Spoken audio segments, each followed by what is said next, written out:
Bapak Ibu Saudara-saudariku yang terkasih, satu hal yang pasti bahwa Tuhan bangga melihat ketekunan kita selama 6 jam bahkan sampai jam ke-7 sekarang. Tentunya kita dapat melakukan apa yang bisa kita lakukan. Dan percayalah bahwa ketika kita menyenangkan hati Tuhan dengan doa dan pujian kita, maka pada gilirannya Tuhan pun akan melakukan yang terbaik untuk kita. Karena itu, mari kita menandai tubuh kita dengan tanda kemenangan Kristus untuk masuk dalam permenungan yang terakhir, sabda Yesus yang terakhir dari kayu salib, sudah selesai.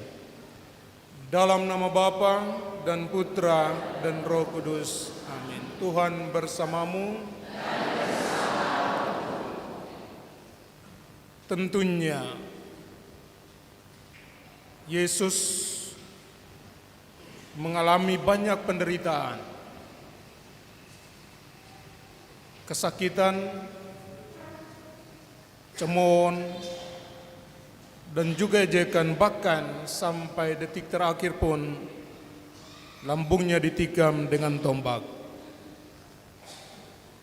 Yesus setelah mengalami semuanya itu, akhirnya dia sampai pada kalimat yang terakhir, sudah selesai. Sebuah kata bagi para musuh adalah sebuah kekalahan.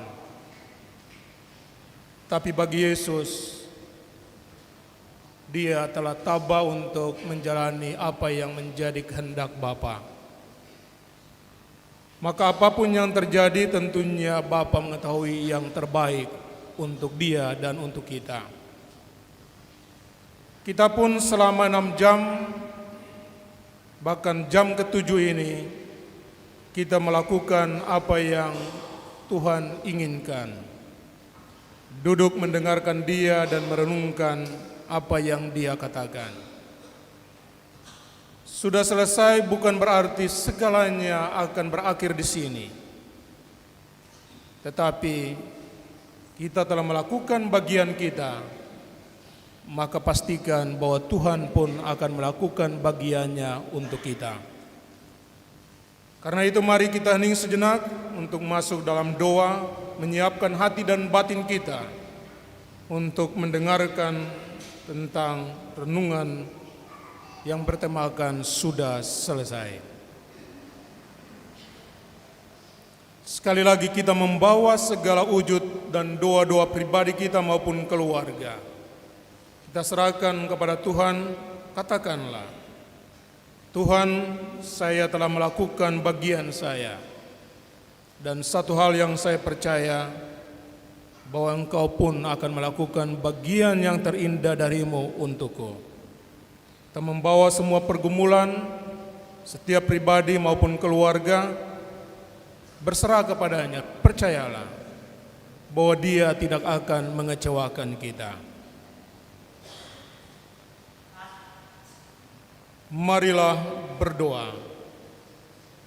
Tuhan Allah Bapa yang Maha Kuasa, terima kasih kepadamu karena Engkau telah mengizinkan kami dari pagi mengikuti jalan salib, tiap jam mendengarkan apa yang Putramu sabdakan kepada kami. Kami akan tiba pada sabda yang terakhir, yang mempersiapkan kami untuk masuk dalam saat-saat sengsara Putramu Tuhan kami Yesus Kristus.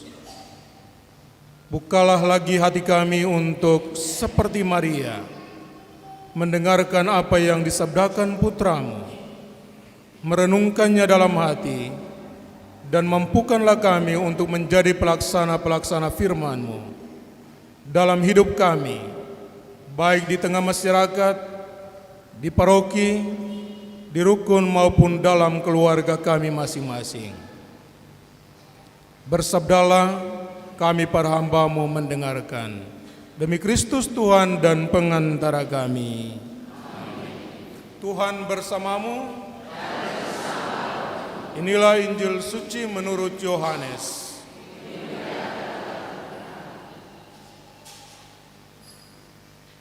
Sesudah Yesus meminum anggur asam itu, berkatalah Ia, "Sudah selesai." Lalu Ia menundukkan kepalanya dan menyerahkan nyawanya. Demikianlah sabda Tuhan. Silakan duduk.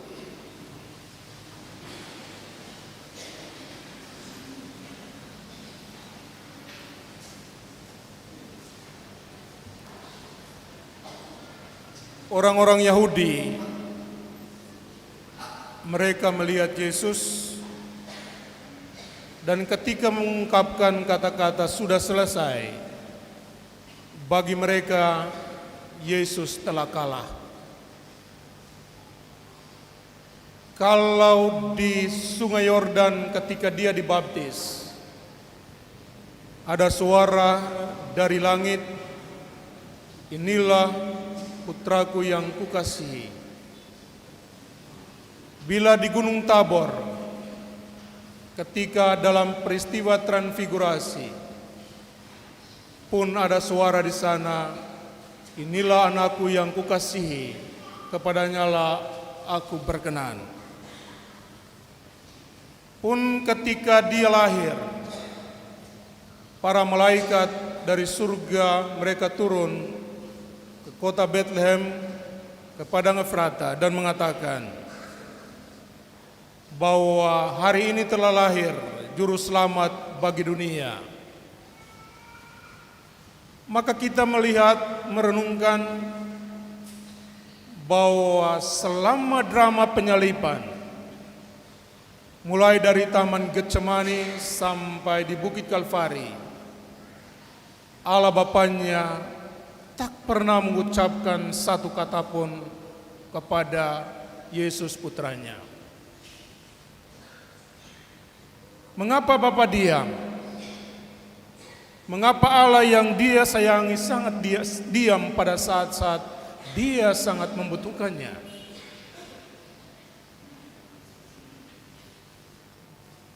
Kalau kita mengalami seperti itu, tentunya kita akan kecewa. Kalau Yesus bisa mengatakan secara manusiawi, maka pasti Dia akan bilang, "Lebih baik betas yang terima tugas ini." Karena Allah seperti Allah yang tuli, yang tidak mendengarkan jeritan hati Yesus putranya. Padahal ketika di Gunung Tabor atau di Sungai Yordan, Dia mengatakan dengan begitu lantang, "Inilah putraku yang kukasihi, dengarkanlah dia." Tapi pada saat-saat penderitaannya, tak pernah satu kata pun yang keluar dari mulut Sang Bapa dari langit untuk dia, menghibur dia. Tapi justru disinilah kesetiaan seseorang diuji. Apakah dia tetap setia sampai akhir, atau dia harus lari dari penderitaan itu?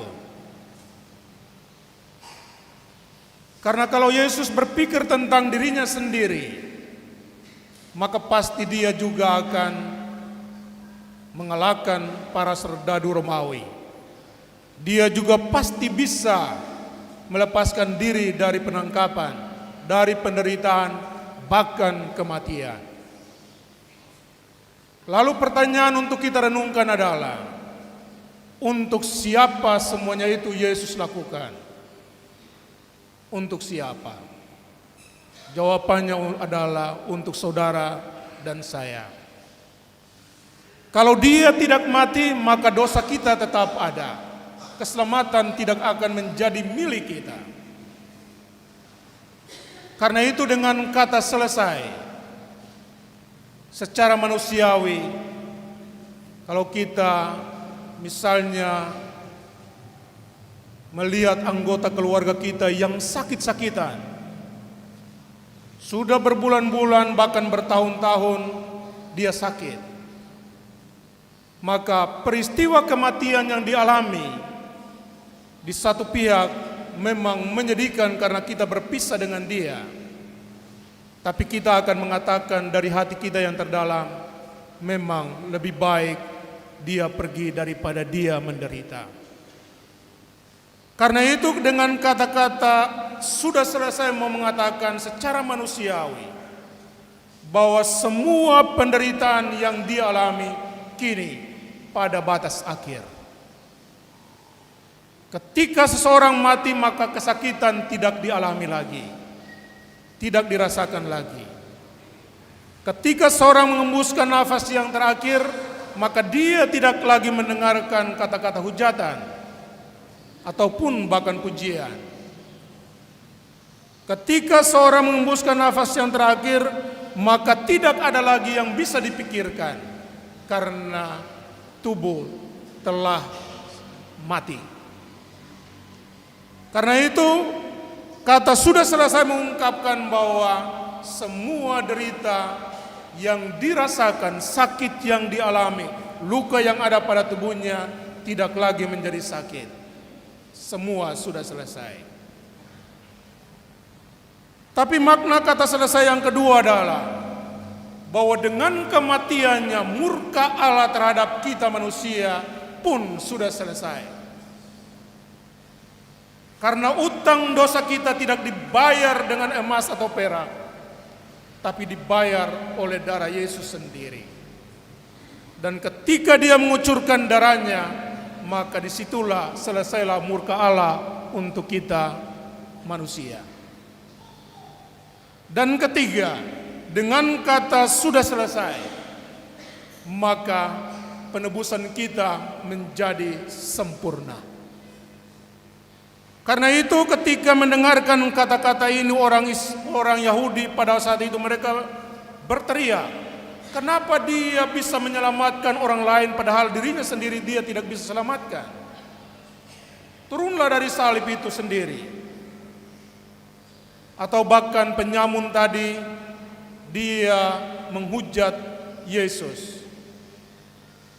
Tetapi dari pihak Yesus sempurnalah penebusan umat manusia. Lengkaplah sudah apa yang Tuhan rencanakan untuk kita. Karena itu di sabda yang terakhir ini kita bersyukur. Bersyukur bahwa selama 7 jam lamanya, bahkan nanti berjam-jam karena kita masih akan sambung lagi. Tapi Tuhan memberikan kesempatan kepada kita untuk berada bersama-sama dengan Yesus di Kalvari, di Golgota. Maka tadi saya katakan, di antara ribuan orang yang ada di Paso ini, tapi jika Anda datang di sini dari awal, maka bersyukurlah karena Tuhan memilih Anda untuk berada di saat-saat deritanya. Dan kalau Anda menemani Yesus di saat-saat deritanya, satu hal yang saya yakinkan kepada Anda, di saat Anda mengalami kesulitan, di saat Anda mengalami penderitaan, di saat Anda mengalami kesedihan, katakanlah kepada Yesus, Yesus, beta sudah temani kau 7-8 jam di tahun 2024, toh? Sekarang giliran kamu untuk menemani saya. Apa yang tidak mungkin bagi Tuhan? Segala sesuatu mungkin ketika Anda percaya. Karena itu, dengan kata-kata ini, Yesus tentunya sama seperti Tuhan atau Bapa dia kagum. Walaupun kita akan merasakan bahwa walaupun dia tanpa kata, saat-saat derita Yesus, tapi ketika Yesus selesai, maka pasti Bapa merasa gembira, merasa bangga, merasa haru melihat putranya berjuang dan menyelesaikan semua pekerjaannya. Maka pastikan juga bahwa saat ini dari surga Tuhan memandang Anda sekalian dengan penuh kebanggaan. Memandang Anda dengan penuh keharuan bahwa Anda mampu bertahan. Tadi ketika saya keluar untuk yang terakhir, saya duduk dengan pastor-pastor di sana dan mereka mengatakan, wow, luar biasa. Memang ada yang bercerita, ada biasa keluar, tapi ada beberapa pribadi yang tetap duduk di dalam gereja untuk merenungkan firman Tuhan. Saat ini bukan penting Anda keluar atau tidak, tetapi ketika Anda mengikuti kalimat demi kalimat dari jam 7, 8, 9, 10, 11, 12, jam 1, 2, 3, bahkan 4 dan 5 sebentar. Tentunya sekali lagi Tuhan bangga memiliki orang-orang Katolik seperti Anda. Karena itu terima kasih banyak untuk segala pengorbanan. Sama seperti Anda berkorban, Yesus berkorban untuk kita. Dan sekarang kita mengorbankan waktu kita berjam-jam untuk Yesus. Dan percayalah bahwa mujizat pasti akan terjadi ketika Anda merindukan Dia melakukannya untuk Anda. Semoga demikian. Amin. Bapak, Ibu, Saudara-saudariku yang terkasih, sekarang marilah di saat jam terakhir ini, jam ke-7 ini, sekali lagi kita membawa semua pergumulan, semua sakit dan luka, semua kerinduan jeritan hati kita membawa kepada Yesus. Kita mengungkapkan kepadanya apa yang kita inginkan Tuhan buat untuk kita. Karena kita telah melakukan apa yang terindah, yakni menyenangkan Dia di beberapa jam yang telah kita lewati ini. Maka saat ini Tuhan rindu mendengarkan apa yang engkau inginkan, apa yang engkau rindukan untuk dirimu, untuk keluargamu, untuk suamimu, untuk istrimu, untuk orang tuamu, untuk anak-anakmu. Katakan semua saja. Pasti Tuhan akan mendengarkan dan mengabulkannya. Karena Dia sendiri bersabda, mintalah maka kamu akan diberi, carilah maka kamu akan mendapat, ketuklah maka pintu akan dibuka. Saat ini adalah saat terindah. Mari kita mencari, mari kita mengetuk, dan mari kita meminta. Dan percayalah, Tuhan tidak hanya mendengarkan, tapi pasti Dia akan mengabulkannya. Mari kita hening sejenak.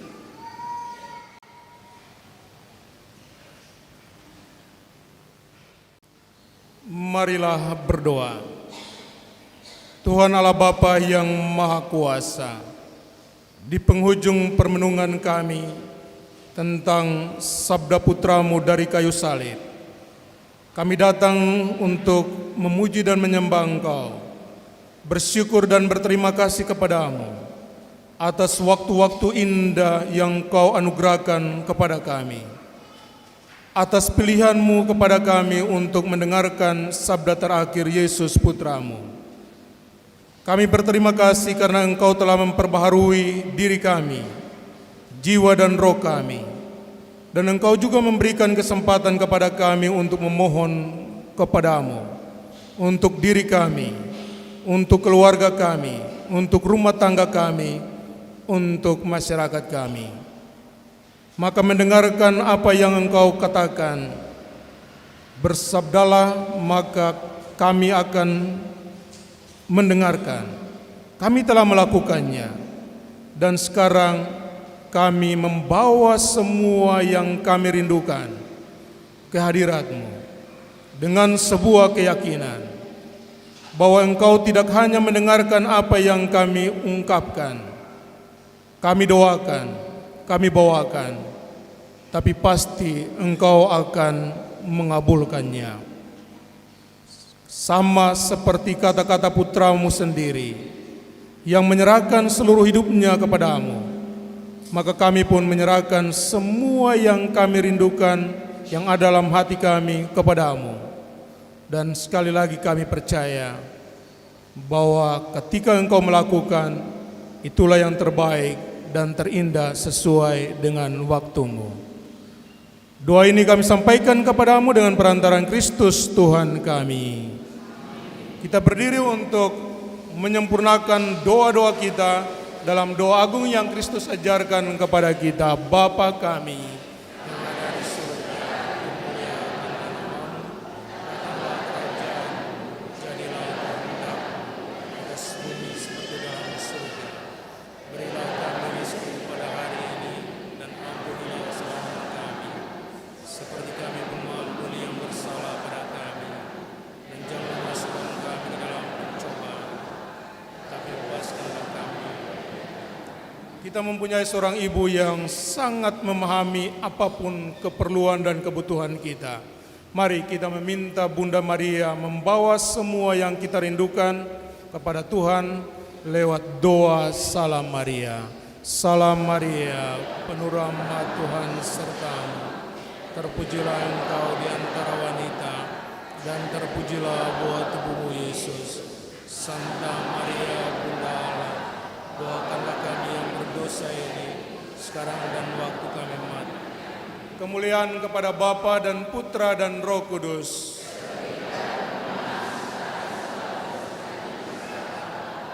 Tuhan bersamamu. Allah yang Maha Kuasa memberkati saudara-saudari sekalian, Bapa dan Putra dan Roh Kudus. Amin.